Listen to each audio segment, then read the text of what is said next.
Sometimes people have had horrible experiences in the past in school. Times have changed. Learning is so much more now about sharing. It's not about a teacher giving information to a learner. It's much more about a learning exchange and really learning with other people. That's part of building knowledge, building it all together.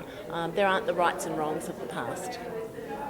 Lots of people didn't like school. I didn't personally like the school in terms of a learning environment. Lots of people do a lot better at learning when they're adults than they did when they were at school, because they know what they need to learn and they can go to that learning experience or that learning provider and they can get what they need because they've got all that knowledge, all that prior experience that tells them, okay, well, this is going to be really useful for me and this is what I need. The first thing to do if you had a terrible time in school is to be able to talk about why it was terrible. Because otherwise, and then realize that the adult learning environment is not school. It's not meant to be school in the same way that school was for... and the relationship is different when you're in school as a young person between adults who are, I'd say, more like co-learning in a process of that it's shared. You decide what you want to learn, whereas in school it was more you had to learn this. So it's a very different learning context. That's interesting because I had an unpleasant time at school myself.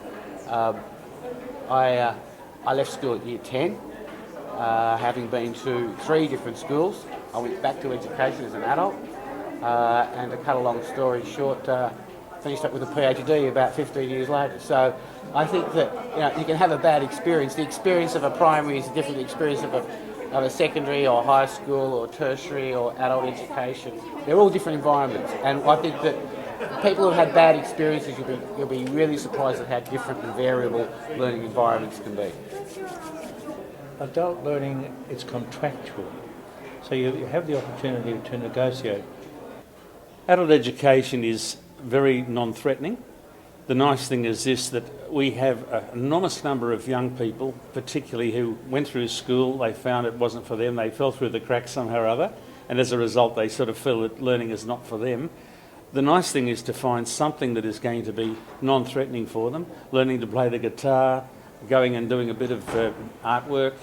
I took my son and suggested he go into a cooking class, and he was one who didn't like school. He did a cooking class and was amazed that he could learn, and learning wasn't so bad after all. Look, it's not unusual to have a horrible time at school. I can say I certainly did as a migrant child, but I think we all recognise that the education system has changed. There's a greater involvement from the student themselves. As an adult, you can choose indeed what you really like in life. You already have a vision perhaps as to where you really want to be, what interests you have. So I think your learning experience going back as an adult really can only be better, and you should have the confidence to do it. You've only got now to be able to do something. So difficult as it may be to get over painful experiences, I think that the trick is to be present now. You've only got this opportunity in this life. It's right now.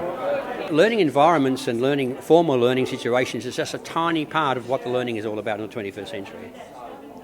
What you did at school actually has very little influence on what you can do in the future. You can get all sorts of new opportunities, all sorts of new things happening. So, just because you had a bad time at school doesn't mean that you're going to have a bad time learning. In fact, on the contrary, you're going to see new opportunities, new things to do.